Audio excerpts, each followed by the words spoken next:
will not be normal. Mm-mm. No, I don't think that they will be normal. When they get normal, people won't find it easy to get accommodated with it because they're used to the rough time now, you know.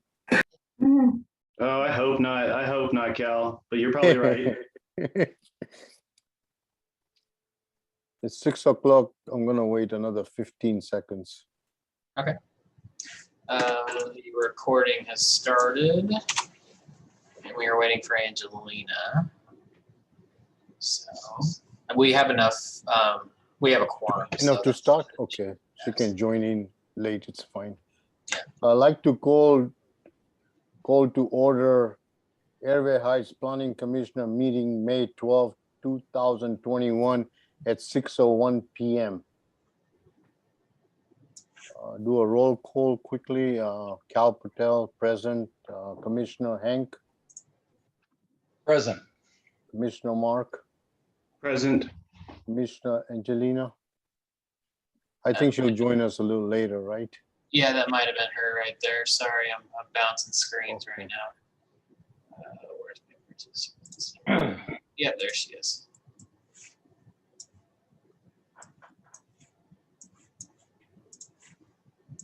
Machine? It's starting right now. I'll call you. Okay. We'll consider you present, okay? Okay. All right, thank you.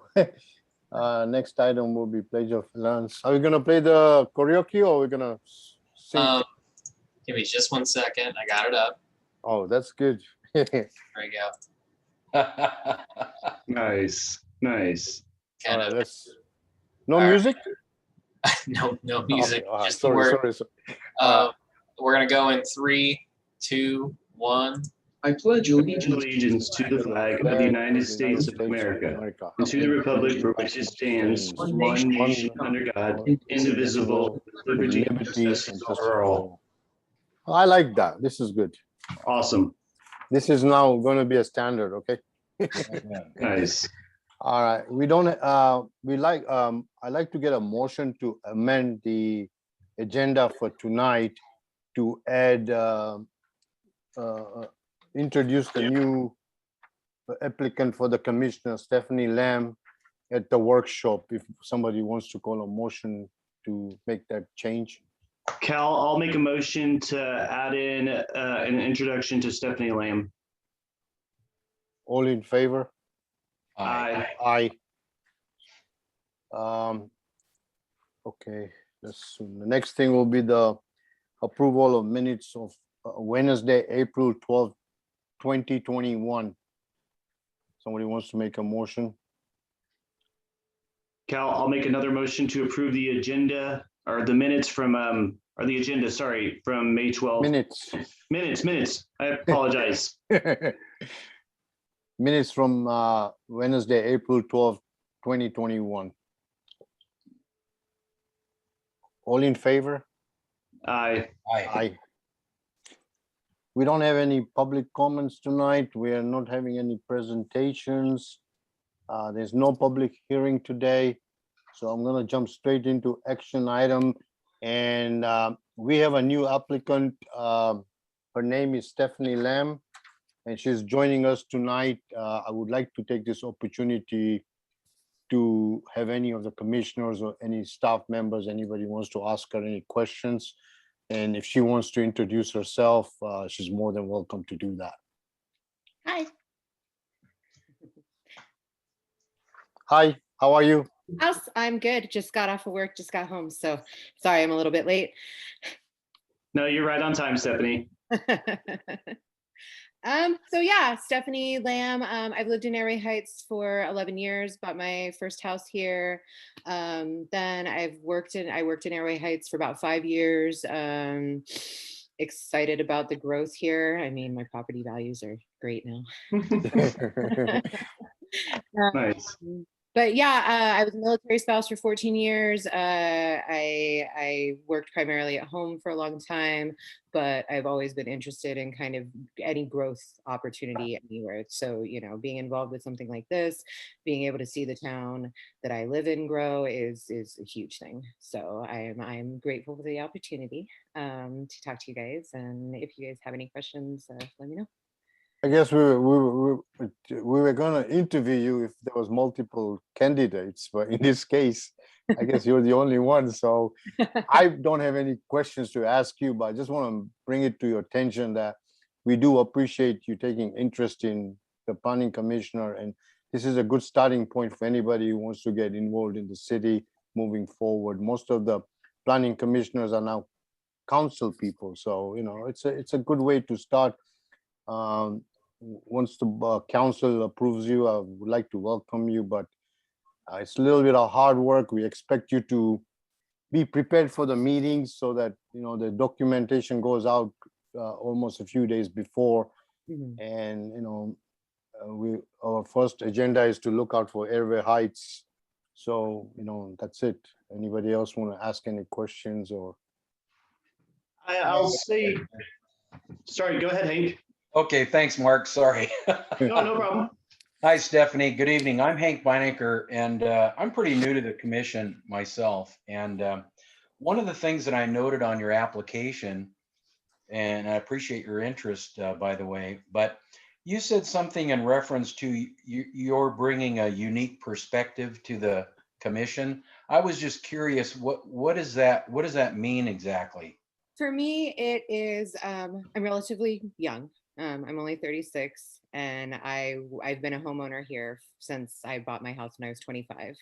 And I've lived here for 17 years. We lived on the military base for 6 years prior to here. So I think just my longevity in the city is huge. I've seen it grow from, yokes and 2 trailer parks to now everything that it is. And I would love to, see it grow more. So I guess that's for me, like I've seen it from the military standpoint and living off base and doing, most of my shopping there, and to now see and have opportunities to have other businesses come in and things like that. Like, I guess that's where I was coming from, just the fact that I've lived here in Airway Heights or right next to it for so long.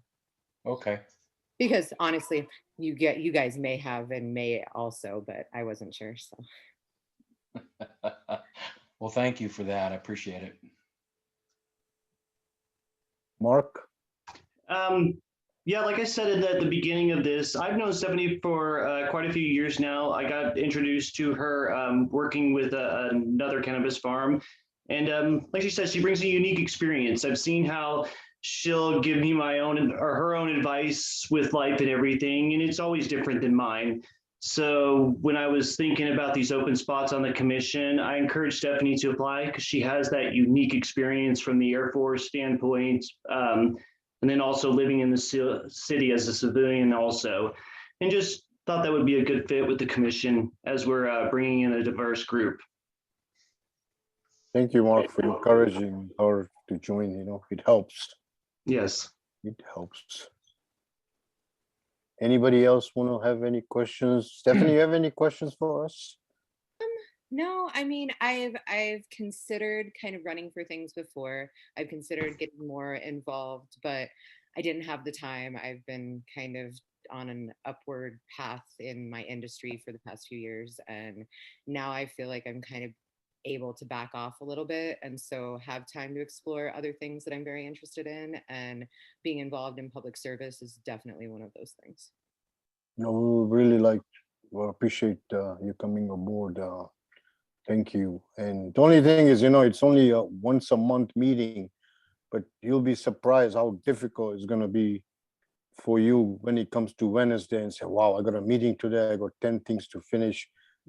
We just expect everybody to commit to that one day a month, and which is important to everybody. Mm-hmm. Yeah, but all the pay makes up for it, Cal. Yeah, I know. I forgot to tell her about the pay and the benefits, but Well, as long as they're, comparable to the benefits I have now. Oh, wait. I think the benefits is the knowledge and how you start seeing how the city works and you interact with everybody, and it's up to you how much effort you put into this whole thing and where it takes you. Right. You could sit back, laid back, and just listen to us, or you can make comments, opinions. There's other positions in the city too, so thank you. Thank you. Anybody else have anything to add before we move on to what's the next workshop? Mr. Chair, did you go through the opportunity for public comment on the agenda tonight? I did, but there's no public comments, right? I I- asked. We did I- have one person. Okay, sorry. I moved fast. Sorry. I should have paused there, Do we have anybody, by the way, just in case? Zach? Anybody signed up? I know No I one moved signed up. fast. We Sorry. did have one member of the public, but it appears that she is no longer in the chat, so. Oh, I kind of pissed her off, I guess. Sorry, I apologize. I was hinted early that everybody wants to go out and enjoy the sun, so I was moving a little faster tonight. I apologize. Now I can slow down when the workshop comes, right? No. No, come on. I'm going to hand the workshop to Heather. Great. Well, thank you very much, Mr. Chair and commission members. We have several items for workshop this evening. One of them is the 2022 comprehensive plan update. The other one will be the public art funding ordinance and the creation of a public arts commission. Zach will be doing the Smart Growth America grant update for you. And then we'll move into commissioner reports. So in the packet that you received last week, there are copies of the proposal for the 2022 comprehensive plan. And I'm just going to back up one step, and that is this was and has been part of a long-term goal of the city council to do a substantial update to the comprehensive plan, including doing new visioning. And part of this was as a result of the dramatic growth in Airway Heights. So it's something like almost 29% growth from 2020 to 2018. So it's 3 years.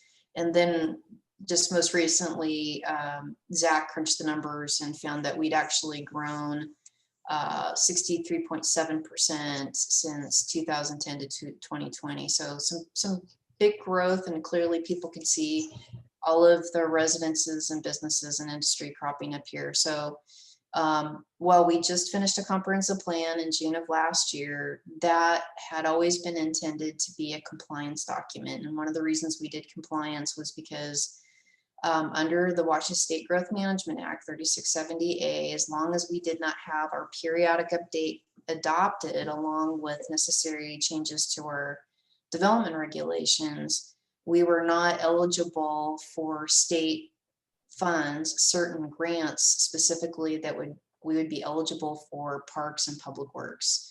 So that work was to get a compliant or periodic update and get us into compliance, which we did achieve early this year. So now we are moving forward with the new vision and the new comprehensive plan. And so the council set aside funds in the planning department budget for the next year to hire a consultant. And we did do a competitive bid process. We sent it out to a number of consulting firms with the opportunity to bid on a scope that included a visioning and community engagement process, as well as the comprehensive plan, or to provide a proposal for both.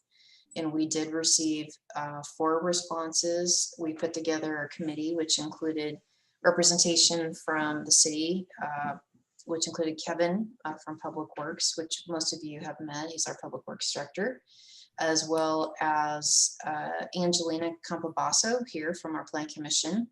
And Larry Bowman, our council member, also volunteered to be on that committee. We went through all of the proposals. We used an agreed set of criteria to score, And we awarded the contracts to the 2 highest scoring firms that responded to the RFP. And those are Big Sky Public Relations, which you see their proposal in the packet. They proposed to not only do the community engagement, but to also do the visioning exercise with our community as the primary lead. And Framework was the consultant that scored the highest to prepare the comprehensive plan based on that visioning process and the updates that would potentially be impacted by that new visioning. So the project is working on being under contract. The city council did approve both consulting firms for work. It was a little bit over our original budget, but planning department, we scoured and scrubbed and found some money so that we can get a full host of services for this project. And we expect to kick off later this month with those 2 consultants. So I can certainly pull up their proposals to show them to you, but we're super excited. I want to give you a little bit of background on both firms, and then we'll kind of walk through the timeline. So Big Sky recently did the public relations and community engagement around the West Plains Connect, which was the proposed new boulevard concept that would go through Airway Heights to the city of Spokane on 6th Avenue, which transitions to 10th Avenue and then 12th Avenue as it enters the city of Spokane. So they not only built a website, they did push outs through social media. They did articles or created articles to go out in local newspapers and generated really a lot of buzz about the project. And they had a phenomenal response. I think the first survey that they did on that project alone had 1,600 responses to it. So we do have working experience with them. They actually work directly through the West Plains Public Development Authority, which is S3R3, but we have an agreement between the city of Spokane, the PDA, and Airway Heights for this project. Framework also has been working in this area, and they've been developing the downtown plan for the city of Spokane, which just now is going to public hearing for the Plan Commission for the city of Spokane. So they have been working here locally on a similar type of project, doing work with regards to opportunities. What's the vision? How are they going to help City of Spokane move forward? So with that, I will pull up probably Framework's scope, because I think that it gives the best overview of the timeline for the project. And at this point, are there any questions from the commission members? How many people applied for the RFQ total? 4 people submitted proposals. Okay. 4 consulting firms submitted proposals. Mhm. I just wanted to see the interest that people had in this project. That was something that I did do before sending out the RFP. Was I contacted a number of firms off of the the Municipal Research Center, which is a free service that the city has access to, but it is a way in which we can get qualified consultants in a variety of areas, and we became basically a member of that system. So it helps us greatly because it will get a wide variety of consultants putting their names on that roster, and then we use that roster to solicit for getting proposals from agencies. But so we were able to call ahead of time and see if there would be interest, and there definitely was. So happy with the response. Not everybody that was contacted submitted an RFP, but I think that we did get a good cross section. Good. So here's the timeline that's proposed for this project. So the kickoff will be this month. We're just now working on a schedule with our consultants. We have sub-consultants. So for example, TO Engineering is doing the transportation element. Bill White is our principal in that area. And so he'd be joining as part of the kickoff because he'd be doing work around updates to our roadway system, updates to our bicycle and pedestrian facilities, sidewalks, etc. We would also be getting from the consultant in concert with Big Sky, the overall community engagement plan. So how do they plan to bring early and continuous involvement throughout the project to us, and what are the tools that they would suggest we use? And so when I get to frameworks, we'll get to see a little bit more in depth of what kinds of tools that would be potentially included in that. So they'll include things like, website and sending out requests to media outlets to do articles, etc. They've all agreed to do a branding style for communication. So when somebody sees material related to the comp plan, whether it's the beginning kickoff, or it's a visual preference survey, or it's the draft, it'll have colors and themes that will help the public recognize it's the same project. So this is important with regards to a project, is it doesn't appear different all the way through the process. The public can see the identity of this project, and they'll be able to relate to it and recognize it very quickly.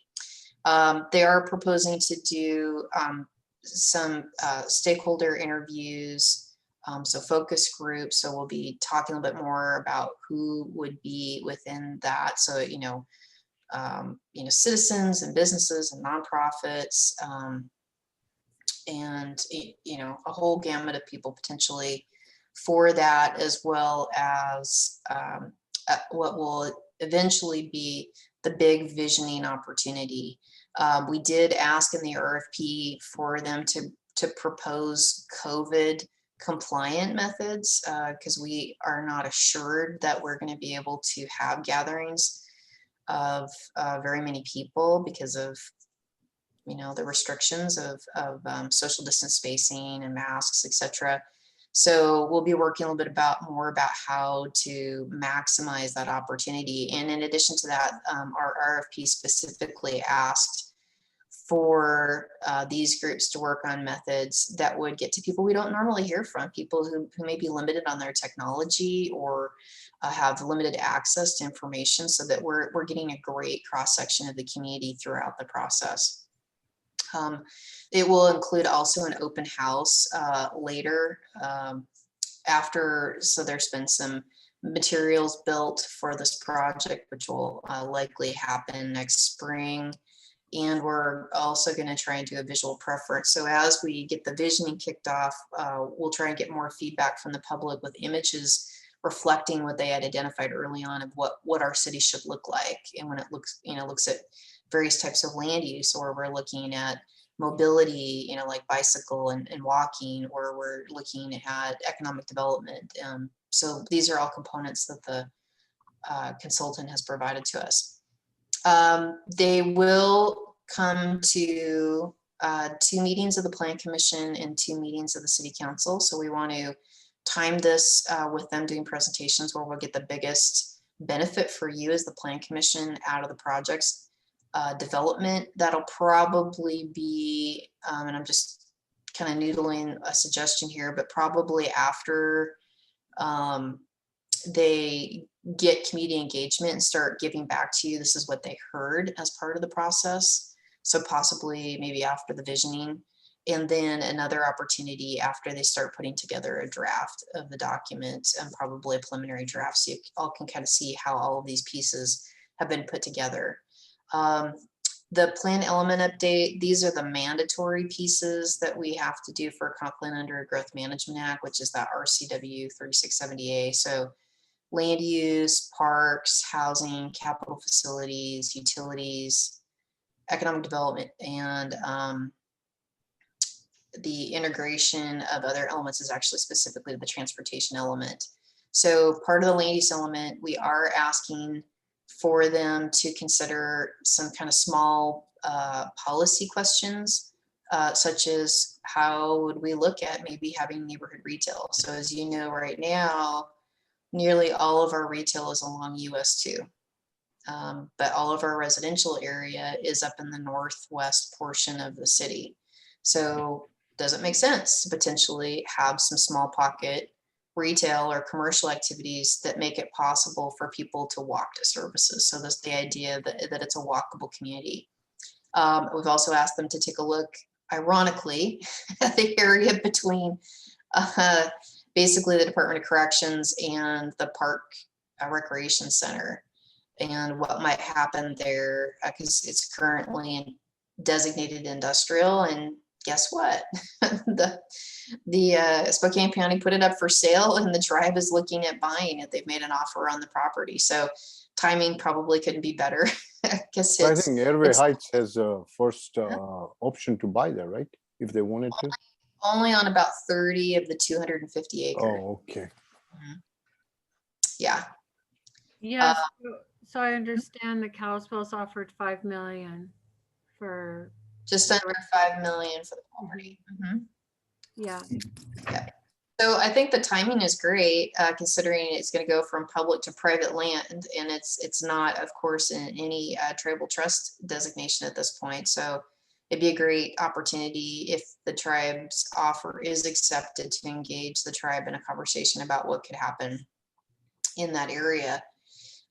We also have a parks master plan that's required to be updated by November of this year. So there's opportunities there with the park plan. So, how do we integrate policy into our comprehensive plan about future parks? What is the standard for development in a park? Do we look at, little pocket parks or activity parks, or in other ways we look at this? Should we think about policy that would include facilities for the disabled and for senior in our parks facility? So these are opportunities we can go through the process with the Parks Department and our consultant. Housing element, there's been a lot of chatter and some new requirements at the state level about what a housing element has to have, and that's looking at a full gamut of housing need, and that goes all the way to looking at those without housing presently. So we have some work to do there. Capital facilities would be updating based on what's happening with our water master plan update, which was due to be updated anyway. So this is going to give us a lot of information about what's happening with the water system and our capacity, as well as the fire, police, and courts are going through an analysis to look at what the needs that they will have, and that is supposed to feed into this capital facilities element. So as a matter of fact, that response to the RFP is due tomorrow. So we'll see which firms responded to do that work. So what is the needs now for those three departments? What is the future growth impact, and what are the options to help them? And this was a direct outcome of the Plan Commission bringing this issue forward to the City Council during one of your last joint workshops with the City Council about the impacts of growth on these public safety services. Of course, the integration with other elements is actually the transportation chapter, and in that case, certainly taking a look at updated potential land use and how that's impacting transportation. But one of the biggest goals I think we should look toward is to actually flesh out and build a 20-year plan for sidewalks and developing our bicycle plan and our pedestrian plan. So where are we going to have, a designated bike route? What are we going to do for wayfinding? How are we going to look at where people need crossings in order to get to other parts of our community? So that would be all included in the transportation update. And of course, they'll be providing us with GIS-based maps. That's geographic information system. So that's part of what Zach works on, so that we have the data and we're able to maintain those maps and make changes to them in the future. Any questions about the update to the plan thus far? Heather, this kind of works out really good, because just last night, I'm on the board for 350 Spokane Climate Change, and we went over the Spokane Sustainability Action Plan, and it's in draft form. And it would be really nice that if somehow Airway Heights can somewhat mirror this. It includes everything that we just discussed on task 3.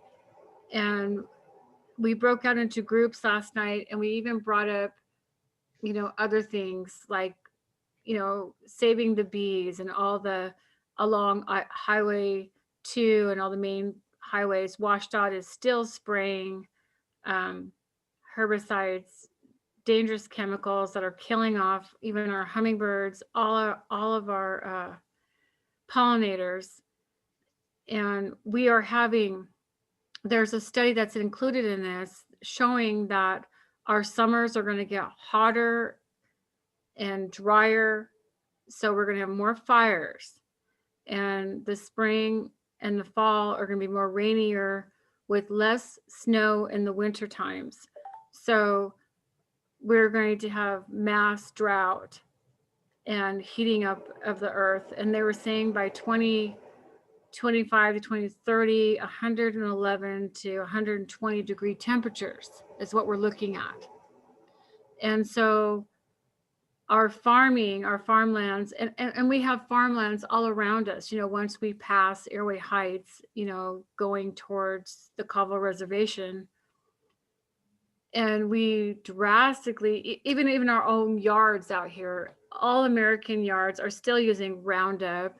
Everyone's trying to have that perfect green yard, and all these chemicals that are constantly being put into our soils are contaminating our water sources. And we identified that last night as, okay, this is not even written in the Spokane Sustainable Action Plan. And so we're going to be making extensive comments on this. And it would be really nice if the consultants on this, we need to add this or mirror this to Spokane. And I just seen an article the other day that most American cities are not ready or adaptable or have any kind of plans for climate change.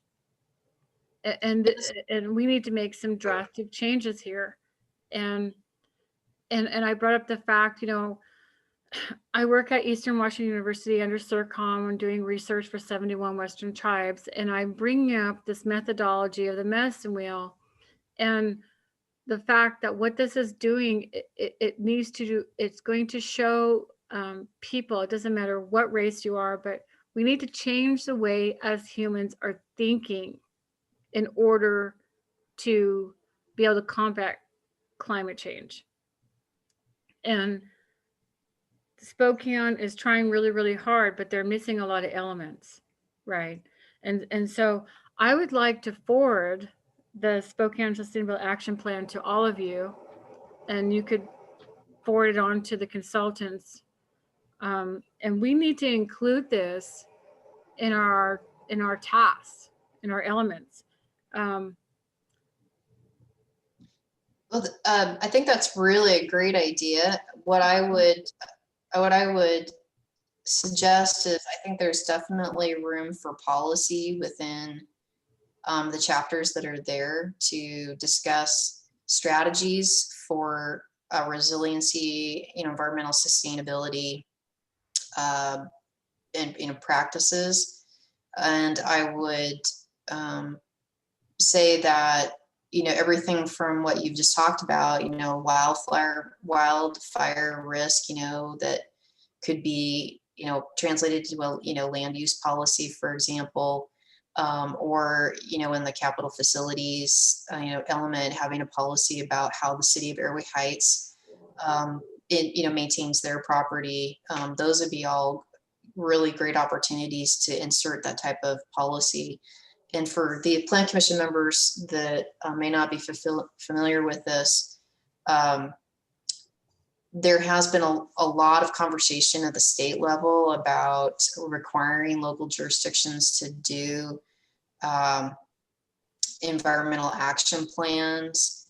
It hasn't come to a point of requiring it yet, but it is making its way into various pieces of legislation. And there are a lot of communities that have opted to do that. Big cities, for example, Houston, San Francisco, have all done that because they realize that with climate change, that, in particular for them, water levels are rising, and that they're having to likely move billions of dollars worth of infrastructure from water lines to roadway network, because they're facing these types of changes.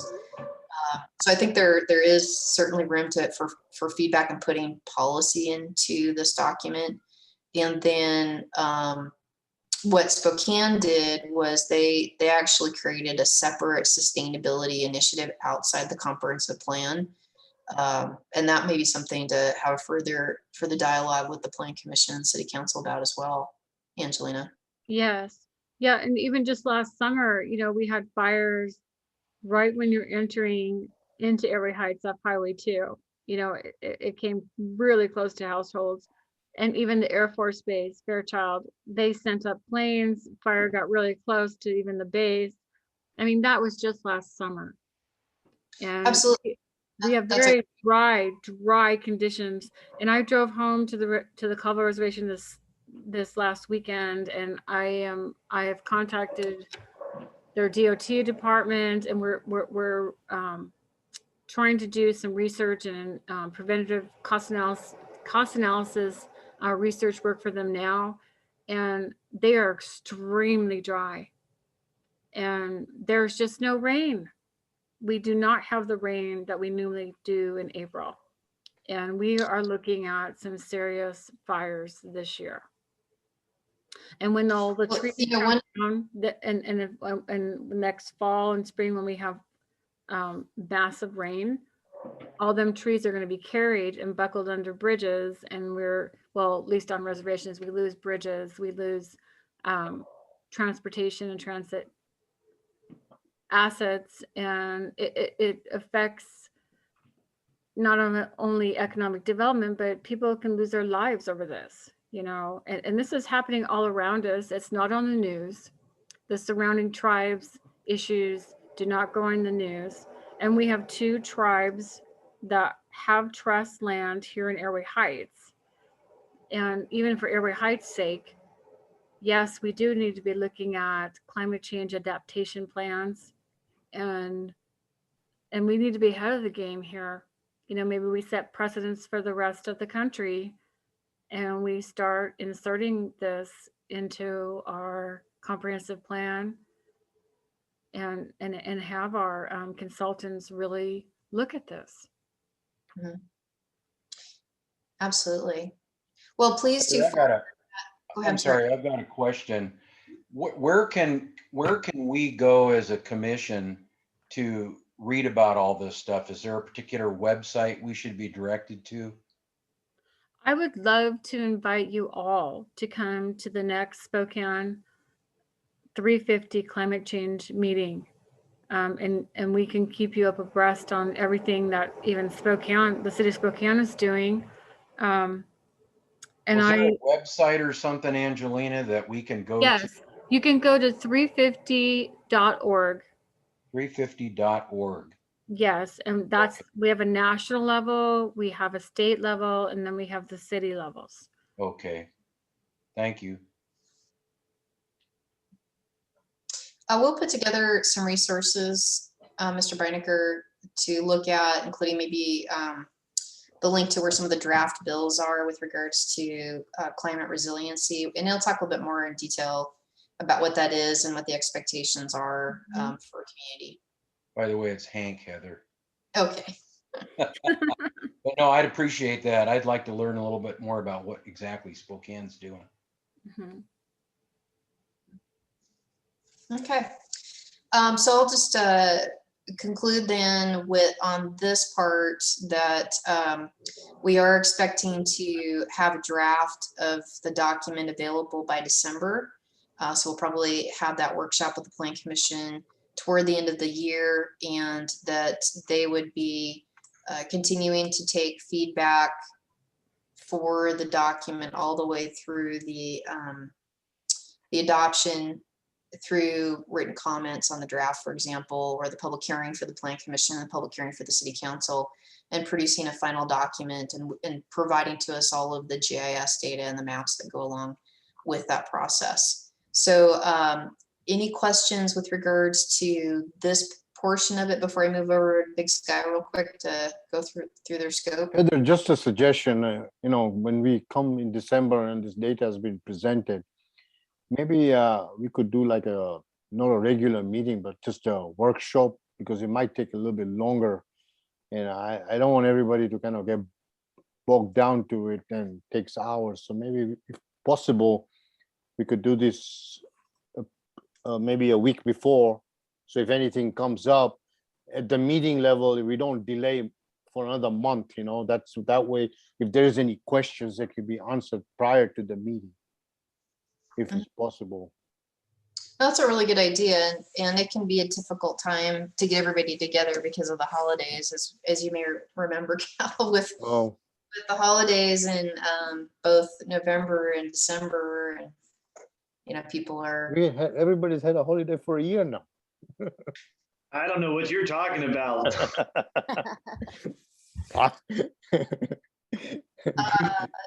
Yeah, that's probably a great strategy. We'll bring that up at the kickoff meeting with regards to having an early workshop. I'm just pulling up the proposal for Big Sky. I'm sorry, sometimes I can't necessarily do 3 things at once, but this proposal, as I mentioned, gets into a little bit more about what they're going to provide as far as resources. So as I mentioned, they're going to be developing the community engagement strategy throughout the process. So kick off through the various pieces of development, and of course, all the way at the end. And they'll be leading the visioning process for the community. So that's the chance for people to talk about, you know, the desires to have a sustainability plan, the desire to have more emphasis on economic development, or to look at focus areas with regards to growth. So just in more detail, they are going to be doing the website for us, all the information leading people to that website. They will be doing these PAI, which is, you know, direct outreach for community members with regards to the project, the online survey. They're going to be doing a town hall, 2 of them. So one at the beginning, one partway through the process with regards to the draft.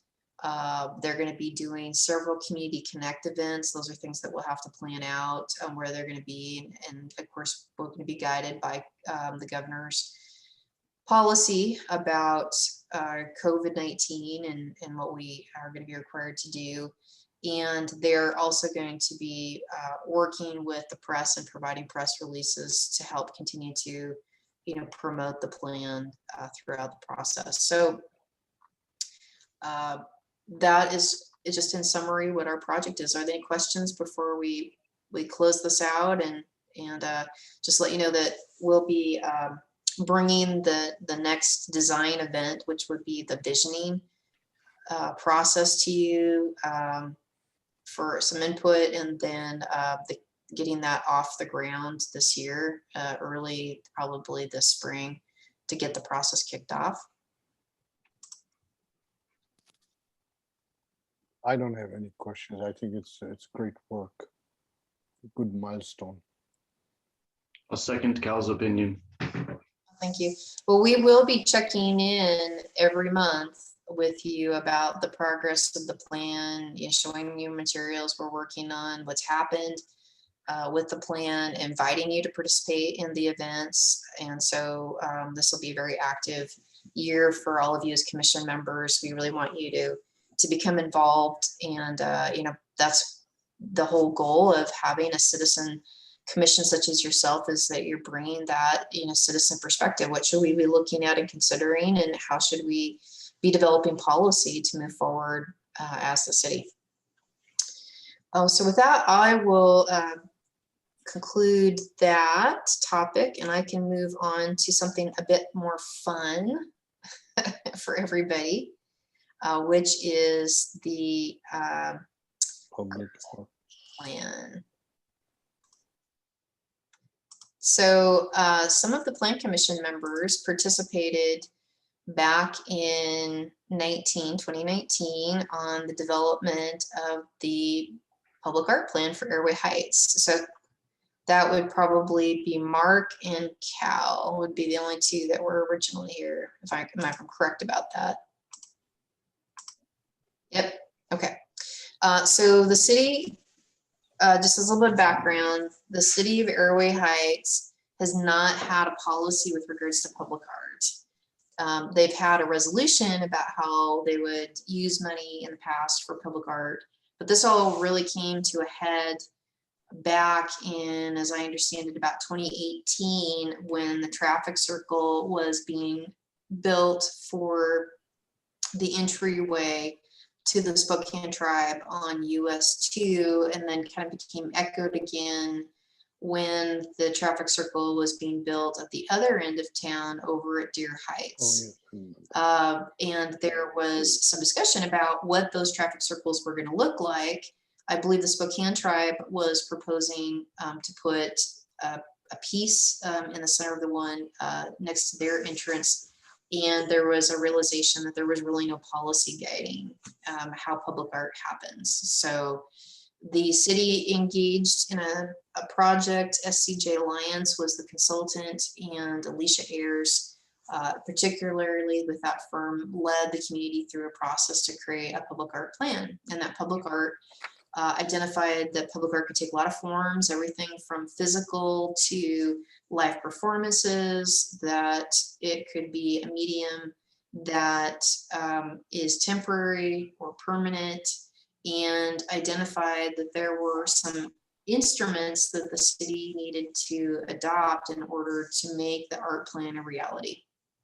And this ordinance is that implementation tool. This ordinance that we're workshopping tonight and proposing to go to public hearing next month with the Plan Commission will create 2 chapters in our municipal code. One would create a public art commission. There would be a commission of volunteers similar to yourselves that would be appointed by the mayor after recommendation of the council. They would be an advisory body to the city on public art. They also would be able to be specifically responsible for reviewing proposals, helping to select the art pieces, and assist the city in identifying, everything from theme to the final piece that would be selected.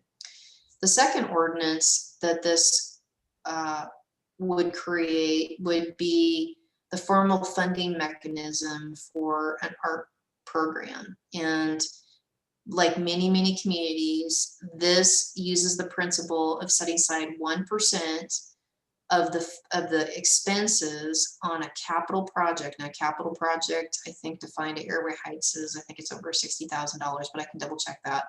But 1% would be required to be set aside to be put into a fund, and that would be reserved for the use as public art. So it's a public project paying for public art. This ordinance does not require private development to do art, nor is it collecting money from private development.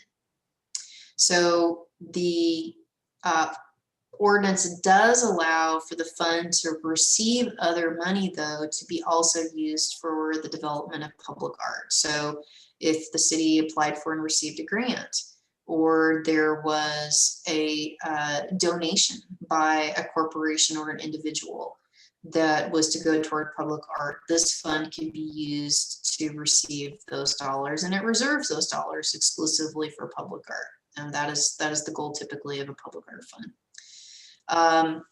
There are some sections here in the ordinance with regards to the commission itself, the makeup of the commission, the criteria that they use for projects, and how a project goes out for proposals, solicitation basically from artists, selection. There's a lot of language in here about installation, who actually owns the piece, the requirement to maintain the piece, and how a piece is deascensioned or decommissioned, which does happen. Does anybody remember the articles in the Spokesman Review about the like Beetlejuice style skeleton structure that was in Riverfront Park and the decommissioning of it?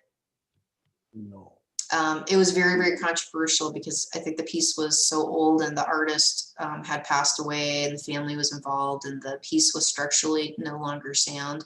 So that when Riverfront Park went to go do this, 6-year, $100 million renovation, that piece was going to be removed. And so There was a lot of discussion about what the Spokane policy was about decommissioning, and this, so it's very important down the road how the city would address a piece that needed to be removed for a variety of public purposes.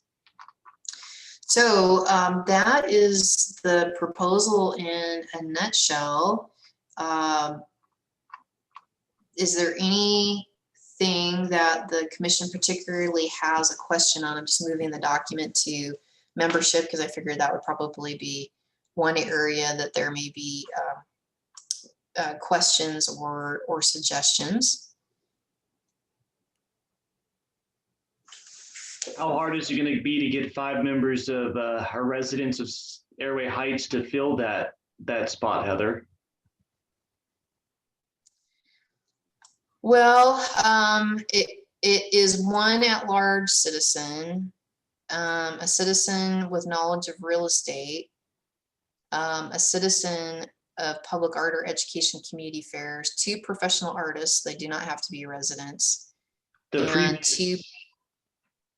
you just scroll past it. I thought it said they all had to be residents. Yeah, that first line. I think that would be It very does, yeah. difficult to have these 5 members be residents. I think that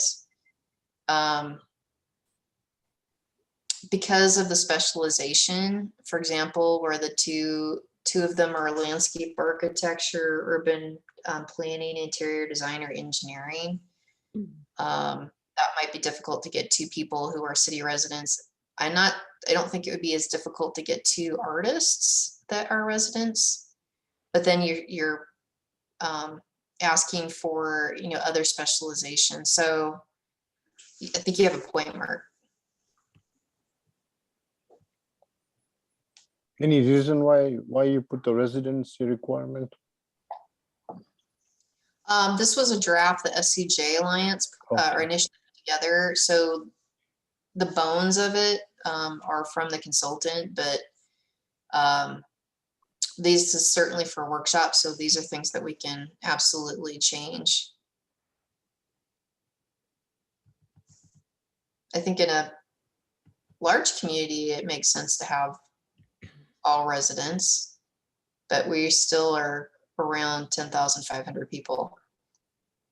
Well, Heather, if you're unable to fill from those disciplines that are itemized there from citizens or, residents of Airway Heights, then at that juncture, maybe we want to change the language and no longer restrict them to. I mean, you never know, somebody might pop up, that meets the qualifications, but if not, then the requirements are too stringent. We can always kind of relax that and make it more open to others, if we can't seem to fill the jobs, the positions. Mhm. Can you put the language saying that the first preference is to the residents of Airway Heights? And if we cannot find somebody to fulfill that one, then an outside person can be selected for that position. So still, Airway Heights still has the opportunity. Otherwise, you won't get to have this commission, right? Otherwise, You would have the commission, But I won't be here. not with the 5 members if you can't get the qualifying candidates for it.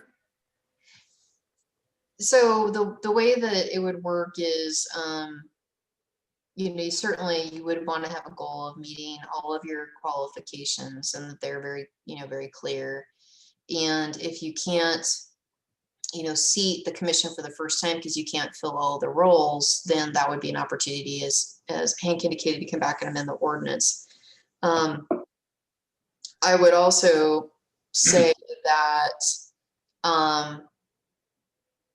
you could put language in here, as Cal suggested, saying in this section up above that the preferences for residents to fill these positions. And so, you give some stress on resident versus non-resident to the council and to the mayor as they're making appointments. But I think it's cleaner to say what your minimum requirement is. So is it a professional affiliation or is it residency? in my opinion, just knowing how difficult it's been over the years to have a full planning commission, I don't see how this commission is going to be filled from the residents of Airway Heights. Yeah, I think that might be a challenge. You might get 50% of the people, then what do you do with the other 50%? Well, the Plan Commission, as we've all heard repeatedly for the last couple of months, it does have a minimum requirement for certain positions to be residents, and other positions are not required to be residents. So you could use that as a template here and say, of these 5, you know, which 3, because that in the case of the Plan Commission, a minimum of 3 people have to be residents and 4 do not. B and C. Huh? B and B and C, C. residents of Airway. A can be non-residents, because I don't know how difficult, like you made that comment earlier, finding a licensed architect or urban planning or just any of those positions out of Airway Heights, let alone them having the time to come do the commission as well. Well, I think So, we're going to have difficulty finding the 2 professional artists. I mean, if the goal is to have something sculptural, you know, versus just a mural or something like that, like that's a very specific skill set. And I don't know that there's many residents in Airway Heights that would. Hey, Mark, me and you couldn't So- even qualify for this, to be honest with you. so I was just gonna say, I do have an urban regional planning master's degree in this, and I am an artist. And I have a small business and I'm called Creative Native on my artist side. So I don't know if I could fill this position being a commissioner already, but I'd be willing. And I live in the city of Airway Heights. That would be something we would have to ask a question about, I guess, of Stanley Schwartz. Because there is some other language that was recently reviewed that affected art, but that may have been specific to the city council and the commission being on more than one body. But we could look into that, Angelina, and find out. Okay. In yours, as an artist, do you think that it would be difficult to find 2 artists that were residents to be on an art commission within Airway Heights?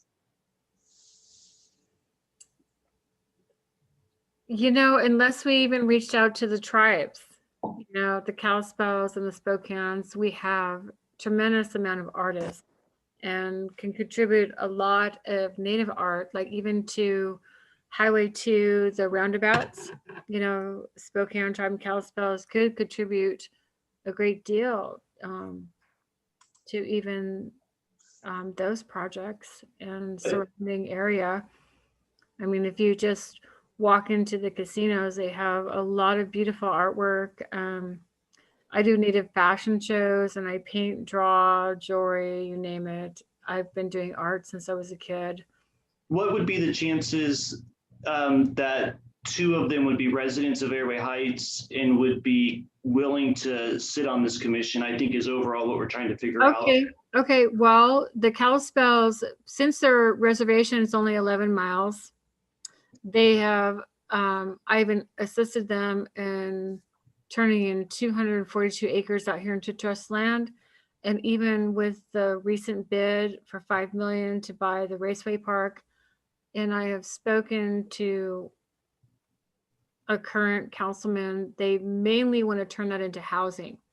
And so a lot of the tribal members are artists. And if we reached out to the tribes, I am sure they'd be willing to be part of this. Maybe he's making a case to not have the artist as a resident, because if tribal members are living on either the reservation sites or they're members and they're not living on the reservation but not in the city, they would not be. No, many of them are living out here in Airway Heights. Just the Kalispels employ 3,000 employees alone. A lot of the members are living out here and going to college and working at the casinos. And I think if we opened it up to that, we could get the other artists involved. can you clarify, opened it up? So are you suggesting to keep it to a residency requirement or not for the professional artists? I would kind of like to keep it as a residency requirement, but if we could not fill that position, then open it up. I guess based on the conversation, we should have an exit plan just in case we don't find somebody. Yes. Okay. So just to summarize the conversation, it sounds like there may be some concerns about the commission members having residency, but there's a desire to see if we could get residents to fill these slots first and potentially add some language to the ordinance that allows for the selection by the mayor of a non-resident if a qualified resident is not found. Right. At least in Spokane County. And I know several very successful artists that can contribute to Airway Heights very greatly. They're very talented and their works are national. Nice. Great. Hey, Heather. Is it even possible, but to me, this would be a perfect opportunity to have a youth also sit on the commission if they could. Absolutely, you can put a youth role on a commission. I think that this one right here would be a good spot for that. Just thinking about kids wanting to participate in art. That's a Yes, very good idea. Okay. All right, just making some notes here. Okay. I'm gonna flip you all on the other side of my screen. So I can drive. Let me know if I make anybody car sick. Let's see, there's terms. Is everybody comfortable with the terms? 4 years. Typical commission has a chair and a vice chair elected within the organization. They can establish regular meetings, but they do need to meet on a somewhat regular basis and have notice available at least a week prior.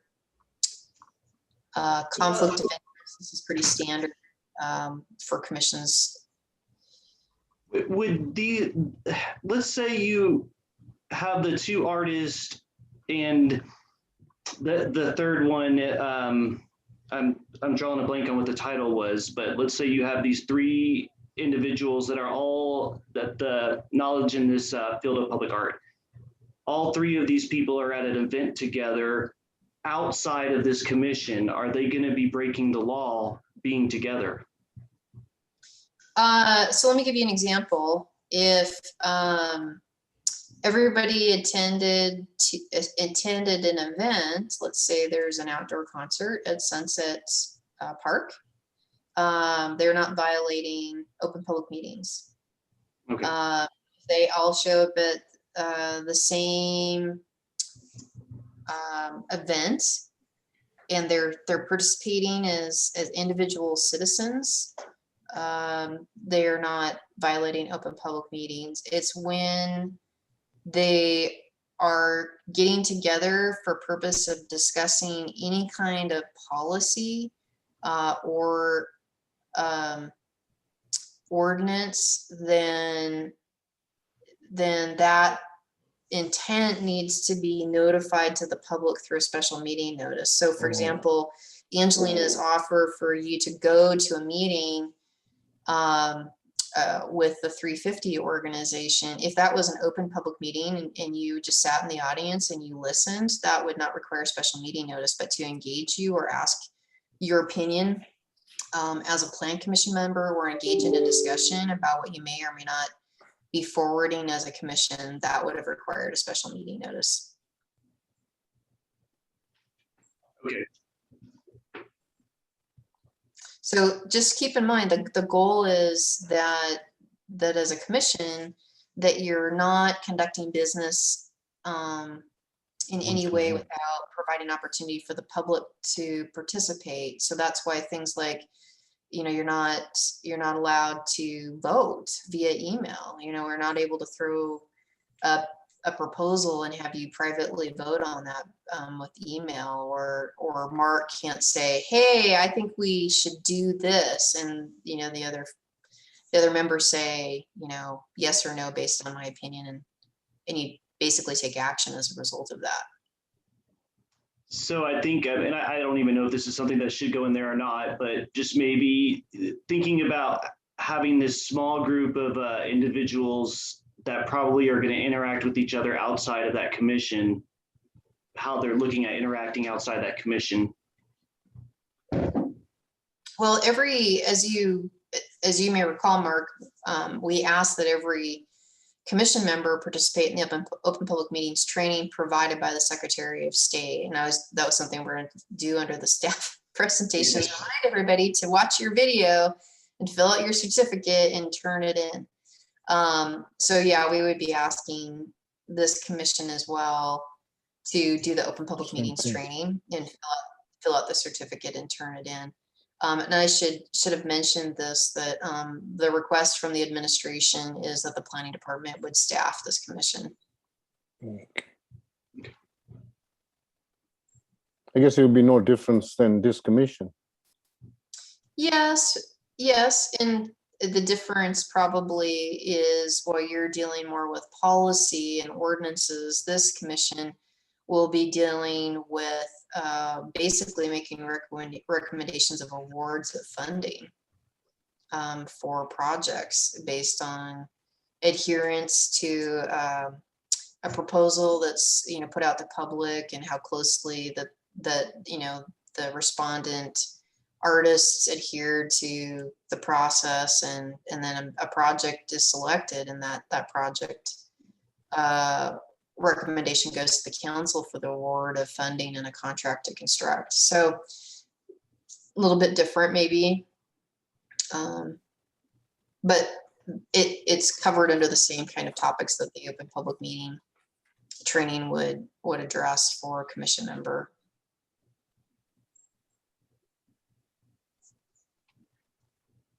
Sorry, I made you go backwards. No, those are great questions, especially since we have 2 new members on the commission, and so these examples help. And, you know, certainly if someone wants to move over to another commission or more, just don't leave us without a quorum on this. Right. But yeah, great questions. Let's see. There's probably not too much about the installation and maintenance in detail, but the process for, you know, deciding, you know, there's some recommendations here about the criteria, and these are probably not as tight as you might want to expect in, let's say, a public works project, but this is art, and so just kind of going through these criteria might be helpful. But the artistic merit, the artist's history, inherent quality of the timelessness and vision of the proposed piece, the intent of the artist of the meaning of the proposed or desired effect, the local significance and site specificity, representation of styles and tastes in the collection. So in other words, the, you know, freedom to choose pieces that don't conform to a single style or type, that there could be a breadth and depth to the art that is selected. Unrestricted public viewing. So this is important. This is public funds used for public art to be placed in a public location. Safety and durability. Remember we talked about the Beetlejuice skeleton structure. It was up for quite a while, but eventually it did sustain damage to it and was no longer structurally sound. The practicality of fabrication and installation, and compatibility. So compatibility might be something you want to consider on a traffic circle, for example. If someone as an artist is proposing basically a reader board with a constantly changing and flashing message. You know, there are already some laws that limit those types of facilities if it would be a visual distraction to drivers. And so, you know, the commission may not think that, you know, a flashing, changing message in the middle of a traffic circle is the best piece of art to put in that location. It's not the most compatible versus maybe a static piece of art at that location. That would give you an example of compatibility. Any thoughts on the criteria? No. That looks pretty laid out. Well, there are a lot of communities that have art ordinances, and I think SCJ kind of scoured quite a few communities to find, you know, best examples of the art ordinance. So this is what we would propose to take to hearing next month. I can add the position in there for a youth as well as a backup provision with regards to preference for residents but non-residents, but requires Spokane County residency as a requirement to the draft that moves forward. Are there any other recommendations or changes to the draft before we take it to hearing? No. No. Anybody else? I guess we're okay with that. Can we make a motion to pass this off to the city council with those changes, Heather, or do you need to make those changes and come back to it? If you feel comfortable making a motion with those changes and move it forward to hearing, that would be great. I'm do you okay think? with that. I think it shouldn't be, you understand the language requirements, so if you can make those changes and if the commissioners feel good, I guess we can move the motion. I feel good as well. So I think Mark made the motion. Is there, Cal, did we have a second for the Who's motion? gonna second that? Hank? Sure, I'll second it. All right, thank you. You're so convincing, Cal. Hey, I got few bodies, somebody's gotta work. Mark's always making the motion, which is great. Mark's good at it. I was trying to do it, but I was told I can't do that. I just like moving things along. No, it's good. It's progressive, man. That's great. So as, did we get a vote from the commission to move it forward? Yeah, all in favor for ordinance C963? All in favor? I Aye. We have everybody in favor. Thank you. And just as a note, I'm going to try and do these more as ordinances in the future because I think they're easier to read for you all in the public than kind of draft, you know, concepts. We have to do an ordinance at the end of the process for the council anyway, so hopefully that will be an improvement in our process for you all. And that concludes the two items that I were going to present and get feedback on tonight. And I'll hand this back over to the chair. Thank you, Heather, for the presentation. And I think the next one is Smart Growth America grant from Zach. Yeah, I'll give Heather a break here for a minute. I have my tea. Give me just 1 second. I'm getting my screens right before I pull this up.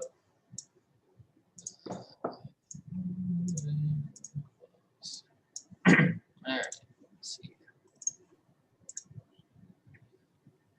All right. So I touched on this in staff reports last month, but I wanted to give you a more comprehensive rundown of what we're working on with Smart Growth America. So pre-COVID, Airway Heights was chosen by the National Complete Streets Coalition, which is a program of Smart Growth America, to participate in a series of workshops to support its work to create safer, healthier streets. Along with the National Complete Streets Coalition, this grant was also sponsored by the Centers for Disease Control and Prevention and the Transportation Improvement Board, as well as the Washington State Department of Transportation and the Washington State Department of Health. So over the past year, with a significant break in there in the middle, kind of due to COVID, our team has been participating in a series of workshops designated to pilot new approaches to implementing activity-friendly routes to everyday destinations, which make it safe and convenient for people of all abilities to walk, run, bike, skate, or roll to reach homes, jobs, shops, schools, and more.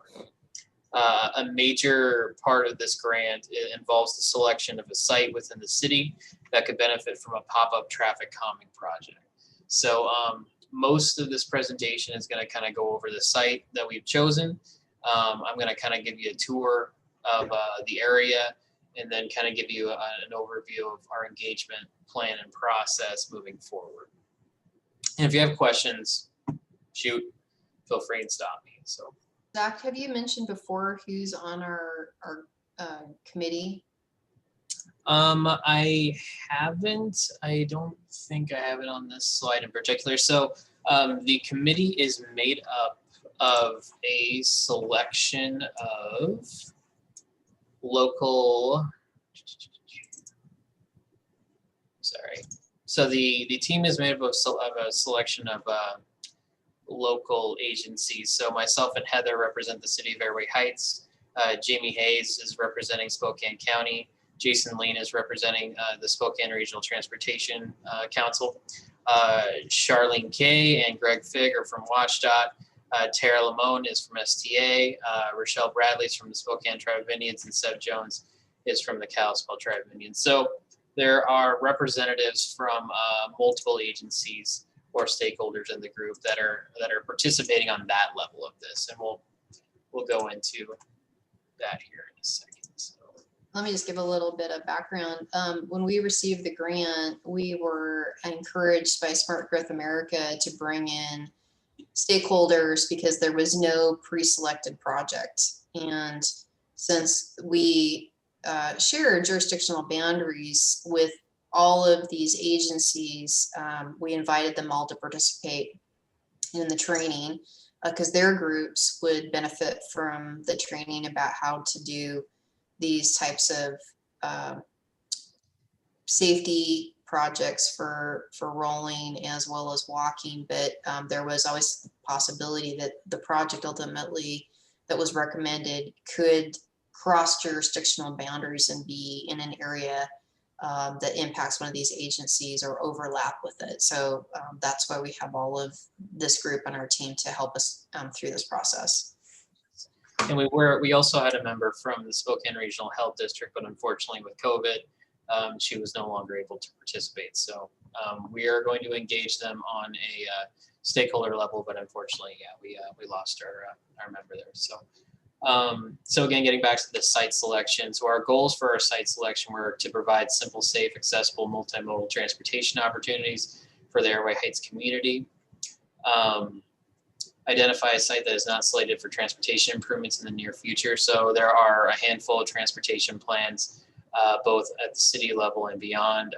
We wanted to make sure we found a site that was not slated for a future improvement, just because we figured it was an opportunity to look at an area that's not currently being looked at, and locate a site where improvements will impact a large portion of the Airway Heights community. So that was kind of a question of equity. We wanted to make sure we were finding somewhere that is a place where a lot of people, not just a certain group of people in Airway Heights, use it. So we kept that in mind when we were selecting our site.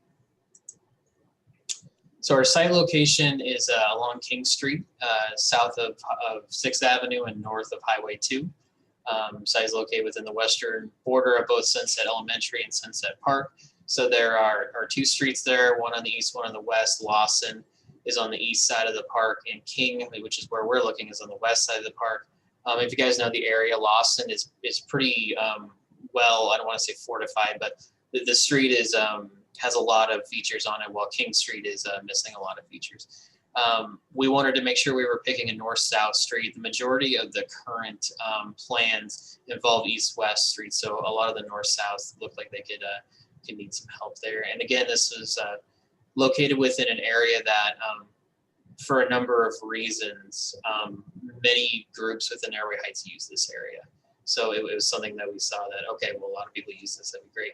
It's also located along one of the major pedestrian routes connecting to the northern residential area, to Yokes and the SDA bus stops. This was important, especially when we were looking at COVID. You would see a lot of people walking this back and forth, and just because the road King kind of leads right to Yokes there, and there's the SDA bus stop right next to Yokes that people were using this for. So it appeared that the site was a pedestrian route. It was not slated for improvement, and it could use some enhancements. So again, just kind of going over some of the stuff I just said there. So there are no plans for improvements. The site is actually identified within the Sunset Elementary Safe Routes to School plan. So Sunset Elementary and the school district have already established this as a safe route for kids to walk. Even though after looking at the site, there are some pedestrian improvements that can be improved. So limited funding opportunities for future improvements. Again, it's not on any slate for any improvements at this time. The site serves the community as large as well as vulnerable populations. Vulnerable populations in this context, meaning children that are walking to Sunset Elementary. Site also provides access to the community grocery store, as we just talked about. So this is an aerial here of our site.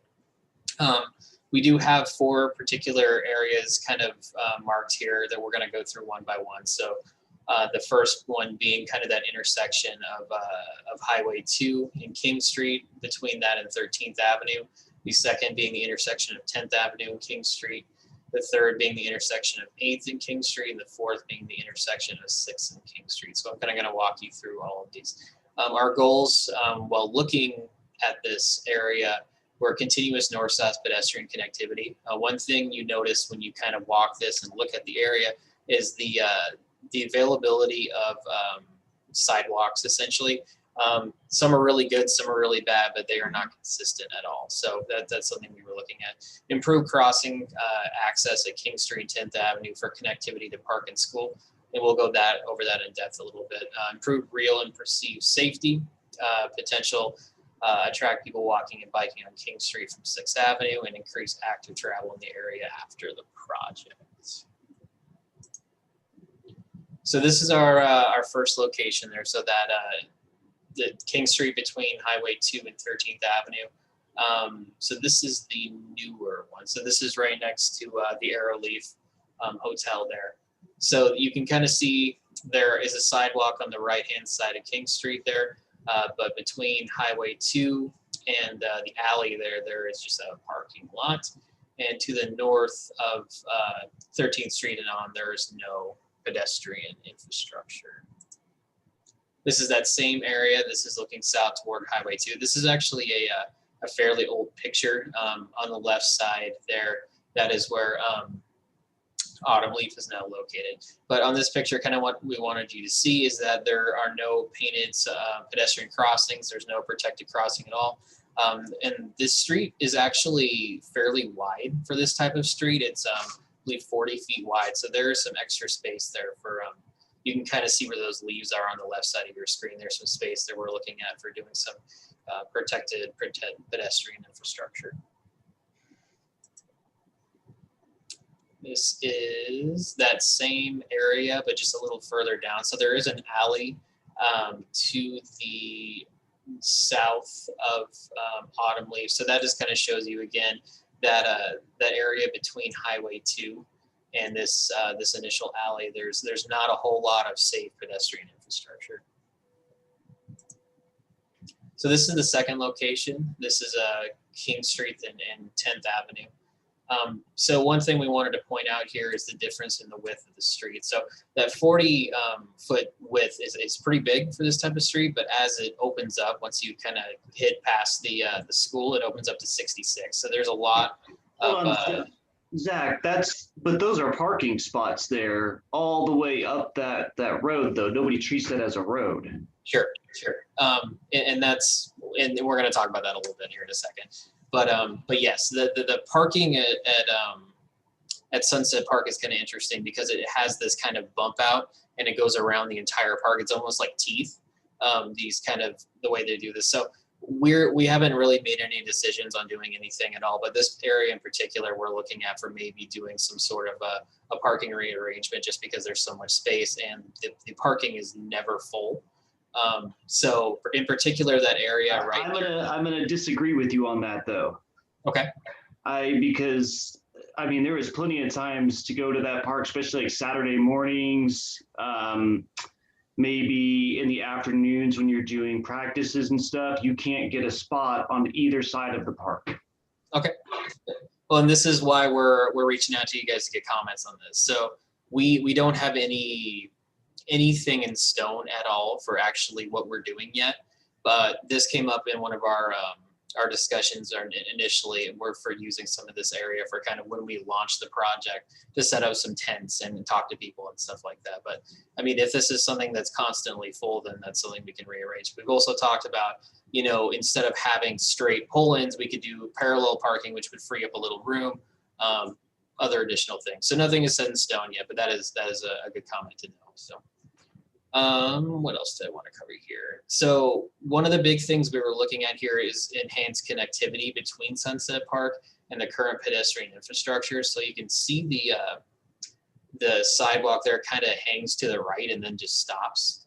And then the access to Sunset Park is a little further down. So right now it's kind of awkward if you're walking it because you're on a sidewalk, it's fine, you're going, then it just kind of stops. And then you're in this weird kind of gravel between where the asphalt stops and the grass starts until you get to that connectivity piece down there. So that's something we're looking to enhance using this project. This is that same area, but looking south. Again, it's just, it's kind of awkward with that transition there. Unfortunately, you can't really see it because of the cars, but that's where you're looking at there. So this is the third location, which is King and 8th Street. The big piece on here, again, this was identified within the Safe Streets plan, but there is no protected crosswalk or anything like that. That would be a simple, just putting a crosswalk down, you know, putting some paint on the concrete there. But that's something we would look at enhancing. There are sidewalks on both sides as you continue north to 6th Avenue. So this is the last location, which is King and 6th. Again, this idea of having a gateway opportunity for South King Street corridor. So finding a way to kind of make this area, you know, if we decide to can do this kind of contiguous pedestrian walkway, inviting people in to use that, as opposed to, you know, going along Lawson or something like that. So that's kind of what we're looking at there. And again, north-south pedestrian access. Also enhancing crossings on 6 probably wouldn't be a bad idea. So our engagement plan, you know, our stakeholders, we want to identify those early. So collaboration, again, most of these people we already talked about who we're collaborating with. The school district is one we didn't mention. We have reached out to the school district. Heather, have we heard back from the school district at all yet? So not yet. So we'll reach out to them again, but this is they would be a really important partner since this project is located so close to where they're at. Residents and business owners, always we want to make sure we're reaching out to them and they know what's going on. Informing residents and business owners, they're, you know, different tiers of residents and business owners. People that live really close to this project, we want to interact with a lot, you know, more intensely than others. The Parks Board, since this is, you know, adjacent to a park, we want to make sure we're interacting with the Parks Board there. Fire and police, we don't want to start putting stuff up without telling them so they know what's going on. City Council and Planning Commission, you know, we're starting right now. That's what we're doing. West Plains Chamber of Commerce and Fairchild, also great partners. Those partners are also listed kind of what we're looking at feedback wise on the side there. So this is the first step of our engagement plan, which again, we list who we want to talk to in our engagement methods. So this is kind of where we're at right now, which we're working on a poster, which we're going to put up at Sunset Park. We have a little, almost like an engagement board we can post in there. We're going to post that at Yokes as well as the rec center with a link to a digital survey that we're finalizing right now. Heather's working on an article for our Community Connect newsletter that should be going out, I believe, next week. Is that accurate, Heather? It'll go out this week. This week, okay. So that's happening soon. President. I was just going to mention, do you want to add a little bit at the end of this about what the survey is? Because it's going to be asking questions of the public about what are your concerns, safety, how do you use this area, etc. Yeah, I was actually gonna see if we could talk to the commission about potential questions here at the end. So yeah. Presentation Planning Commission, which we're doing right now. Having handouts to the houses along King Avenue. So there's about 20 houses give or take, along King Avenue there. We want to make sure that they know what's going on King Street there. So, again, no surprises. So we would want to interact with them on a kind of house-to-house basis. We're still working on like the logistics of that with COVID, especially with some of our partners, because we're not sure kind of what level they're allowed to do. So we're working on that. Virtual tool, community connected newsletter and digital survey. Challenges, again, just gathering materials, once we kind of get down what we want to do, make sure we have those materials to do it available. And again, this is a pop-up, so nothing permanent. We're looking at cones, reflective tape, paint, stuff like that. So this will be our second piece, which is the site design process. So this is kind of the next piece we're moving into next month, which is again getting specific about what we actually want to do. Again, the who is going to be really similar. One of the pieces there I wanted to call out was the community Facebook group. I know a handful of you are active in the community Facebook group. If you guys aren't, it's a really, really cool tool the community has that, has kind of evolved on its own.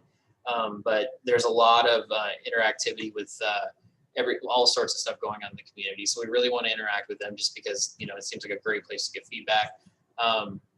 For engagement methods, we're going to reach out to the Cheney Free Press to do some coverage in there. Again, the self-guided presentation at Rec Center, and also continue the postings in Sunset Park. For our virtual tools, one of the things we want to do is something called a story map, which is it's an interactive map, but it kind of tells a story as well. So very similar to our GIS site, but it's clickable, it has text, it has all sorts of other stuff. So that's something I'll be working on in the next couple weeks here. Our challenges at this point, we just want to make sure we're engaging the community, making sure we can get as much feedback from the community involved as possible. So this is kind of the last step. So after we launch and we kind of look back, we want to make sure we're engaging residents, business owners, STA riders, community Facebook group again. Tara, our partner with STA, recommended using rider notices on the buses to let them know about it, posting Hannah to Yokes, Walmart, City Hall, just, maybe doing that kickoff event, which I mentioned, that area we were looking at initially. Social media campaign with cross posting to additional sites. So we spoke with WatchDOT about using WatchDOT's Facebook as well as the city's Facebook and the community Facebook group, just making sure everybody knows what's going on. Our challenges there are going to be data collection, which we're kind of having conversations with the county and WatchDOT to maybe borrow some equipment to help with that, and also community engagement. So yeah, that last piece I mentioned, but it's not on this slide here, but we're working on our survey questions. And right now we have a handful of questions that we're kind of, nothing is set in stone. But is there anything in particular you guys would like to see on a digital survey kind of reaching out for this project, that has to do with multimodal transportation or anything, kind of that adjacent to that? I think you should just ask those residents what's important to them. I think if you talk to a lot of the residents, that parking's pretty dang important on that side. Sure. Yeah, and then maybe the Kalispels, they have their own transit system, and also the Spokane tribe, they have, it's called Moccasin something transit, but both tribes have their own Facebook.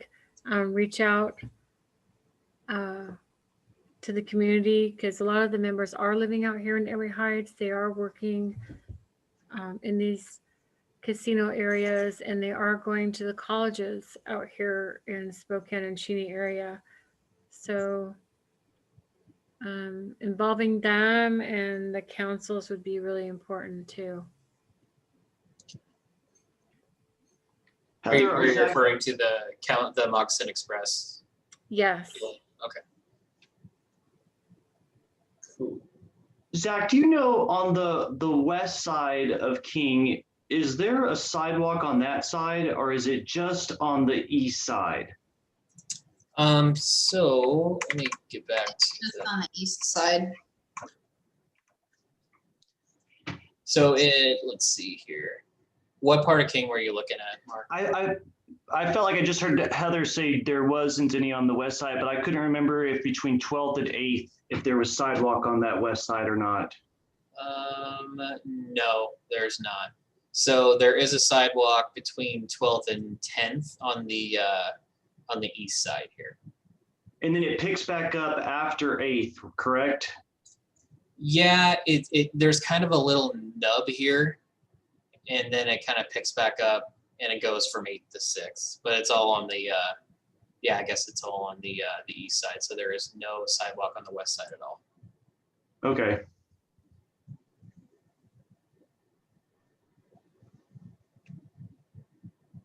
Okay. Well, I got the parking question, and also the we can engage with the tribal groups for the Facebook and also with the councils. Is there anything else you guys would like me to look at?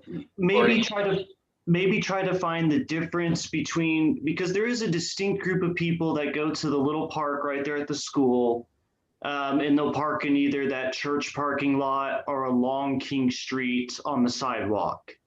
And then when that's too full, you're going back towards the baseball fields. So maybe see if we can differentiate those two separate areas, and see which one people are more concerned about. Or maybe not concern is the right word, but how often they're interacting with either place.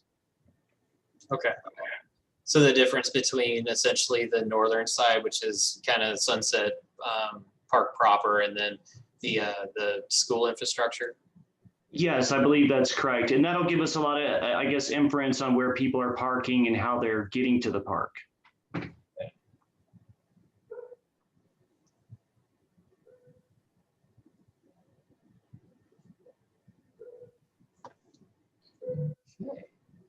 Any other comments or questions or anything before I close this up? No, I don't have anything. Anybody else? I don't believe so. No. Okay. Well, thanks, guys. We appreciate it. Like I said, this is early on in the process, so we'll take your concerns, and we'll definitely let everybody know. I believe we're meeting next week on that. Zach, do you want to mention the project timeline? Yes. So right now we are kind of towards the end of phase 1. Phase 2 is kind of going to run through, I believe, is it mid-June? And then we're going to kind of kick off mid-June to July. Heather, I'm sorry, I don't have it in front of me right now. Yeah, no, so the goal is to have a pop-up project in the ground by June. So we're going through a process that's organized by Smart Growth America to work with our team and some professionals from various federal agencies, state agencies that are helping us understand the best way to do these kinds of pop-up projects, to get a project location out, collect feedback from the community between now, let's say the next month, on what the perceived concerns are, develop a couple of pop-up projects where actually they're required to be temporary, they can't be permanent, which we'll probably install in June. And then we have to report back by July to Smart Growth America about this. And that's what Zach was mentioning, is we have to evaluate the project.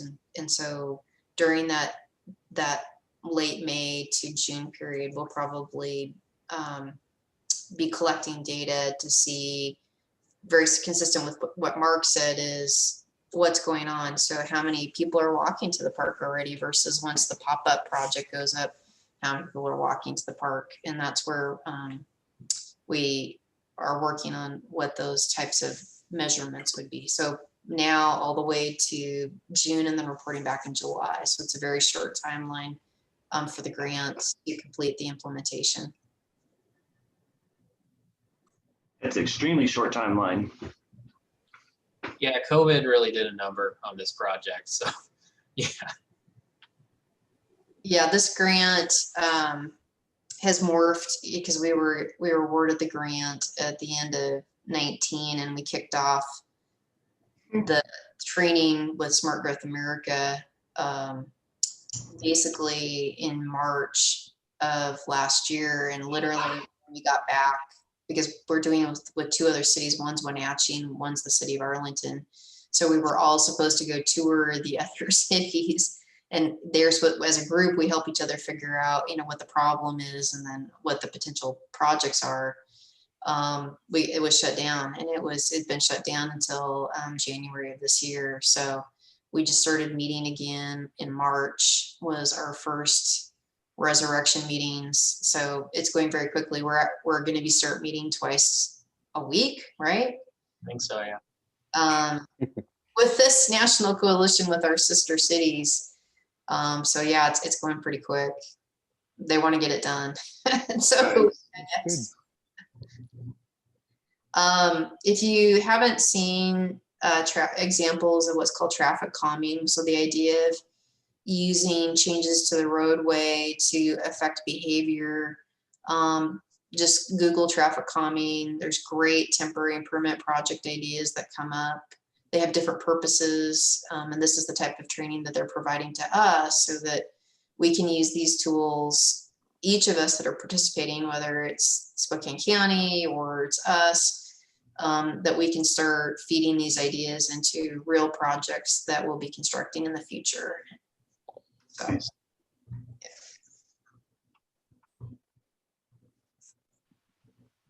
You done, Zach? Yes, I'm done. Thanks. Thank you. Thank you, Heather and Zach, for the workshop presentation. I'm going to open up for commissioners' report. If any commissioners have any reports. What was the last meeting? I can't remember if it was Heather or Zach made a comment about city council was going to be discussing in-person meetings again. Did anything come of that? The meeting I was at, they essentially did a vote to have the city manager kind of investigate the ways in which they could do hybrid meetings. But I have not heard any changes since then. So I believe kind of right now we're looking into it phase. So. And then is Kevin by chance on this one or no? Kevin? What do you mean? I'm sorry. Is Kevin Anderson on the Zoom meeting with us today or no? Oh, no, he's not here. Do we know when, recently we had, McFarland was shut down, and then you had that traffic going over to, I'm not thinking of the street number right now, but it's still dirt for part of the way. And it connects all the way from Hayford down to Lawson. But it's mostly dirt. Kevin's office is on it, the public works office and stuff. 21st. When are they planning on paving that road? That is on the industrial plan that we adopted just in December or January. You recall, Mark, the 9 phases of the roadway infrastructure and utilities. Okay. So 21st going from Hayford Road toward the west is supposed to be the first phase of that. So one of the goals of this planning cycle, the comp plan and updating the capital program and the transportation plan, is to integrate that plan for roadway improvements into our capital plan. So I just had a conversation with Mark Burgum, our city engineer, today, as a matter of fact, and the discussion was about, for this year's 6-year capital plan, bringing 21st Avenue into the capital plan and starting to identify the phases and the funding and when it's going to be built. So hopefully soon. Well, I mean, we'll have a plan of when we'll be able to do it. As far as pieces now, I want to make sure everybody knows that the city's not static. So it's not like that plan sitting on the shelf. So for example, as we have projects that come in, we have them sign agreements that they're going to participate financially in the development of 21st Avenue, for example. So one of the conversations that we are probably going to have, and along with McFarland, is, do we have enough agreements out there to make a project for certain portions of these roads and get some of these roads built sooner rather than later. And then on another level, Albert, the city manager, Albert Tripp, every year takes projects from these adopted plans and continuing to move them forward, takes them to the council and asks, should we make these our legislative priorities when we go for funding requests of the legislature. So 2 or 3 projects out of the industrial plan was proposed this last session to the legislature with the support of the council for funding. So separate legislative set-asides above and beyond grants to build that.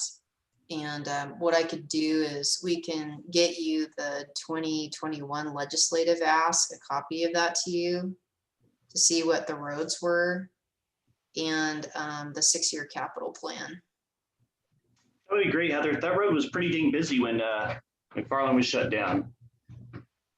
Yeah, definitely. It's absolutely the goal of the city to get these roads paved. And that's where the industrial plan really helped prioritize which roads should go first. And so 21st is identified as the spine. And so that's the first phase, and then start building infrastructure off of that. So we are having conversations about how to move that forward into the capital plan, and then, how to ask for money in order to get that built. So I don't have a it's next year answer for you. No, that's okay. Thank you. Good. Thank you. I just didn't know if we had any more information of when that was coming up. Well, that's a good point. Didn't Kevin last year bring the 6-year capital plan to you all to review before he took it to city council? I believe so, but I don't. I think he does. And I think that's brought to council by June of each year. So it's coming up pretty soon. We'll probably have to ask Kevin about the timing about bringing that forward to you for review, but I'm sure they did it. He did it last year.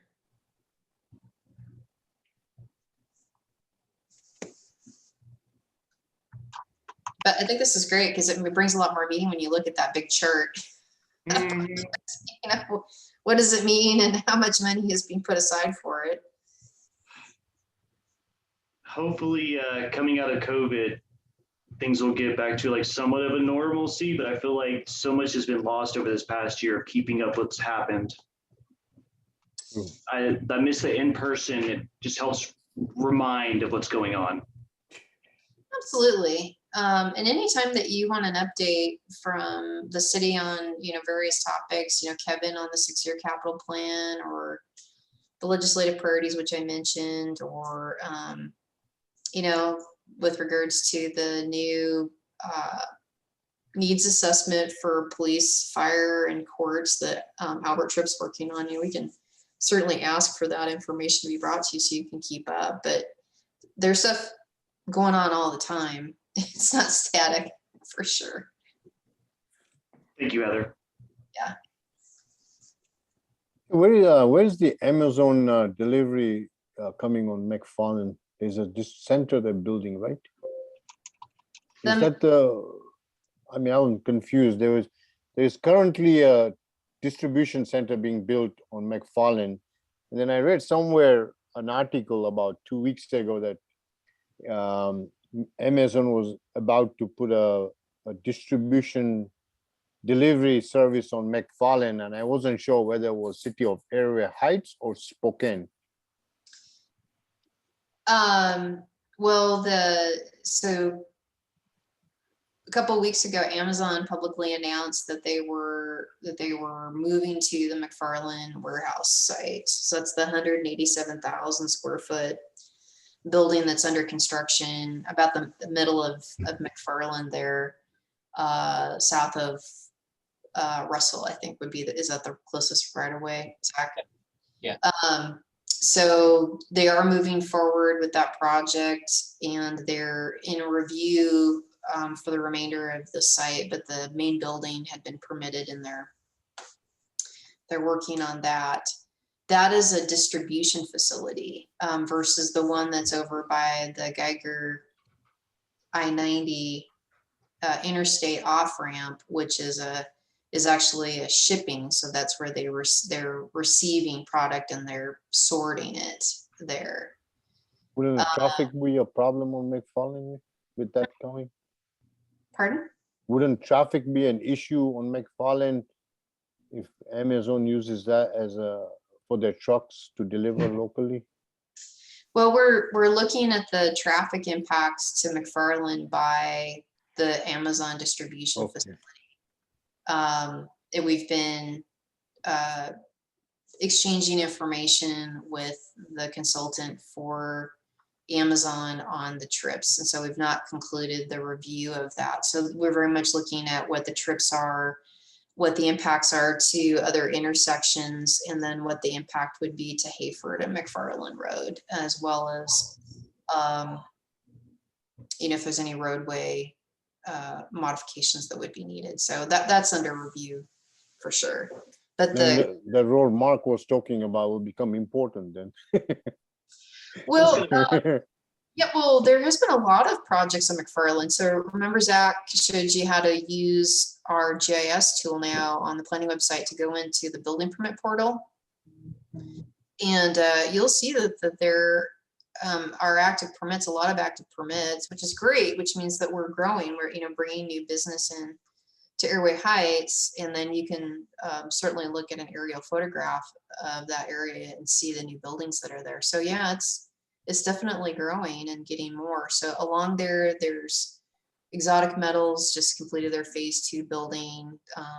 The McFarland warehouse is currently under construction in that area. And then another one that's on the north side that hasn't been built yet, but it's been approved through a conditional use permit, is the Columbia Cascade facility, which does chemical storage and kind of light manufacturing. So they're all concentrated in that area. Is the city, I can't remember, Heather, just correct me, thinking about that intersection up at Craig too, how all that down there on McFarland is eventually going to impact that, and with no left turn out of there, how that's all going to be impacted? Yes, so that's a great question. Another reason to get Kevin in here to give an update. So the Spokane tribe, when they did their environmental impact statement, proposed to put a roundabout, which is the same type of facility that's in front of their facility further to the west at Craig and US 2. And so they have to build it because they're expanding at the Spokane tribal facility. They are almost done with the design. I think they're at 98% design. The next phase will be for the city to go through the process of acquiring the right-of-way needed for the roundabout. And my understanding is the Spokane tribe's goal is for that roundabout to begin construction next year, if the right-of-way can be acquired. So awesome. It will allow for movement. That median that's across Craig at US 2 is only temporary as a right turn in or in a right turn out facility in order to mitigate in the interim conflicts that were occurring, basically accidents. But eventually, when that roundabout is completed, it will allow for full turning, obviously around that area. And then secondarily, if you remember from the industrial sub-area plan, and plans older than that, the goal has always been for 21st Avenue, not McFarland, but 21st Avenue, to go all the way to Craig Road and then beyond Craig Road and then tie back up into US 2 further to the west. The final landing location of that tie-in back north to US 2 hasn't been finalized, but that's why 21st Avenue has been designated as a type of arterial, and it will be built to an arterial standard in order to facilitate freight and other vehicles, because it's proposed basically as the commercial industrial alternate routes so that there won't be as much traffic on US2. So it's a capacity mitigation measure that Washington State Department of Transportation, Spokane County, the city of Airway Heights, and the city of Spokane have all agreed to build that. And it will actually also go east of Hayford Road through what will be 21st Avenue Airway Heights roadway, and then become City of Spokane roadway, and then tie back north into US2 past Hazelwood and tie back in. So it becomes a complete bypass really for freight in that area once built. And we can show you some drawings, or ask Kevin to bring you drawings showing all that concept. I know when I first came on, that was what he was most excited about, was them building those arterial roads in the long term. Yeah, there's really a lot of not only excitement, but a lot of support from DOT, which is really important because they can help us get funding to build that. But the priority between building out the bypass on the north side, which is that 6th, 10th, 12th, we did go forward and get Federal Transportation Improvement Board, that's what TIB means, for funds for that first segment from Hayford to Garfield. And so that is in the process of acquiring all of the necessary easements and right of way, and then moving into design. So that is moving forward as well. But that was a little bit higher priority for requesting money right now. Nice. Well, I'm sure Cal can attest, that area has just gotten crazy busy over the past couple of years. A lot of changes in the last 2 years. Yeah. Absolutely. But that's what's happening, Mark, for what's going to happen to that intersection in the very short-term future. Thank you, Heather. Anybody else have anything before I move on to staff report? Thank you, the commissioners. Let's move into the staff reports, if any staff has anything to say. You want to go first, Zach? Sure, I don't really have anything. We've been working really hard on this Smart Growth America grant, which we just told you guys about. So not going to talk about that anymore. Other than that, I know it's a broken record, but the closer we get to summer, the busier we get. So we're working on, I don't even know, I have a lot of projects right now. So current planning is being really busy. So yeah, just appreciate you guys being here and giving your feedback. And Stephanie, thanks for coming. It's great to meet you. So yeah, that's all I got. Thank you, Zach. Well, Zach's right. So we just received the final subdivision for Hunter's Crossing North First Edition. So that's 85 lots north of Highland Village. So they'll be finishing the subdivision on that this year. And their goal is to be having housing contractors build houses by this fall up in that area. So you'll see some new construction in that realm. We have been working on a potential urban growth area boundary change with Spokane County, which is over north of Deer Heights, north of actually 12th Avenue. It's called the Ewing and Oswald application. They applied to Spokane County to modify Airway Heights urban growth area. TD Free Press is going to do an article on it. It'll be out, I think, this week about that application. So it's a proposal to bring 180 acres into Airway Heights urban growth area boundary with potential for more land for residential, commercial, and industrial development. So there'll be a lot of talk about that this year moving forward. Of course, we just touched briefly on the potential sale of the Spokane Raceway property by Spokane County to the Kalispel tribe, and the opportunity that presents with the plan. The county, I think, has a 30-day timeline to consider the offer on the property. And as mentioned, Airway Heights has a first right of refusal on just about 30 acres of that 250 acres. And so the council will be weighing in on that first right of refusal, as well as the county weighing in on the offer. It was 4.7 million. I think Angelina was the offer on the property. So a lot happening for sure. We talked about the roadway development project between Hayford and Garfield.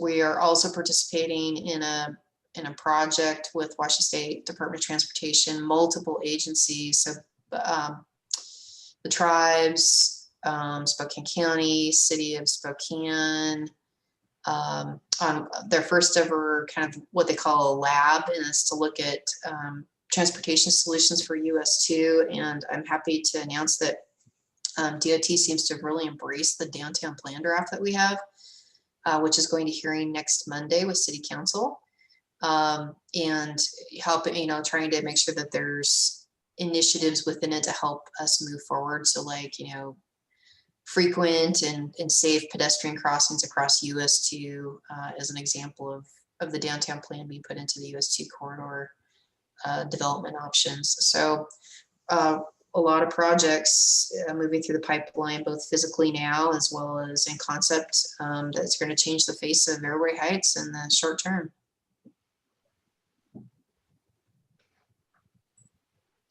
But that, hopefully that's everything that you might want to Here for today. a little bit of long range. Thank you, Heather and Zach, for the report. I guess the next meeting is going to be June 9, 2021, just from the agenda. If there's no further questions or comments, I would like to adjourn the meeting at 8 p.m. Hey, Cal, just one quick Oh, question. sorry, go ahead. No, it's Oh. it's It's after the meeting. it's kind of an off question anyway, but I Okay. was curious, what kind of antennas are mounted on that green and white water tower there in Sunset Park? Are those cellular antennas? Do you know? I think so. From what I know, they're cellular antennas. I don't know if Heather or Zach knows, but I'm pretty sure those antennas are definitely for cellular service. Cellular? Okay, They are.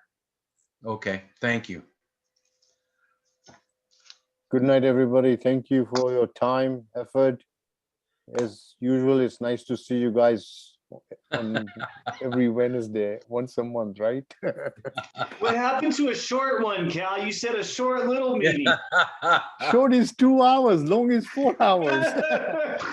Hey, I just wanted to ask you a question, Mark. I think next meeting, if you want to chair, so that if I'm not here, you don't get to chair by surprise. So is that okay for him to do? That should be no problem, Cal. I like to do that because sometimes I might not come and I don't want to tell you at the last minute and then you just get a bombshell. So next meeting, I like you to chair and just get the experience. I'll be there, but I would like you to do that. Hey, by the way, welcome aboard, Stephanie. She hasn't been approved by the council yet. Well, I think it's academic, but anyway, I wanted to wish Stephanie welcome. Thank you. All right, I'm going to adjourn the meeting now at 8:02 p.m. Thank you. Thanks, Okay. Cal. Thanks, Heather. All right, Thanks, good night, everybody. Angela. Right. Thanks, Heather. Thanks, Zach.